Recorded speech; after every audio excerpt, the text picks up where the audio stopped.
Europe में PIA की बराह रास्त परवाजों की बहाली के बाद बरतानिया पर से पाबंदी हटाने के लिए सिविल एविएशन अथॉरिटी मुतहरिक हो गई।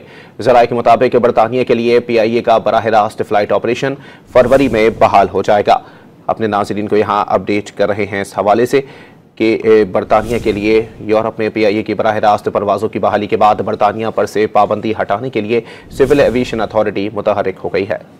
यूरोप में पीआईए की बराह रास्त परवाजों की बहाली के बाद बरतानिया पर से पाबंदी हटाने के लिए सिविल एविएशन अथॉरिटी मुतहरिक हो गई। ज़राए के मुताबिक बरतानिया के लिए पीआईए का बराह रास्त फ्लाइट ऑपरेशन फरवरी में बहाल हो जाएगा। अपने नाज़रीन को यहाँ अपडेट कर रहे हैं इस हवाले से कि बरतानिया के लिए यूरोप में पीआईए की बराह रास्त परवाजों की बहाली के बाद बरतानिया पर से पाबंदी हटाने के लिए सिविल एविएशन अथॉरिटी मुतहरिक हो गई है।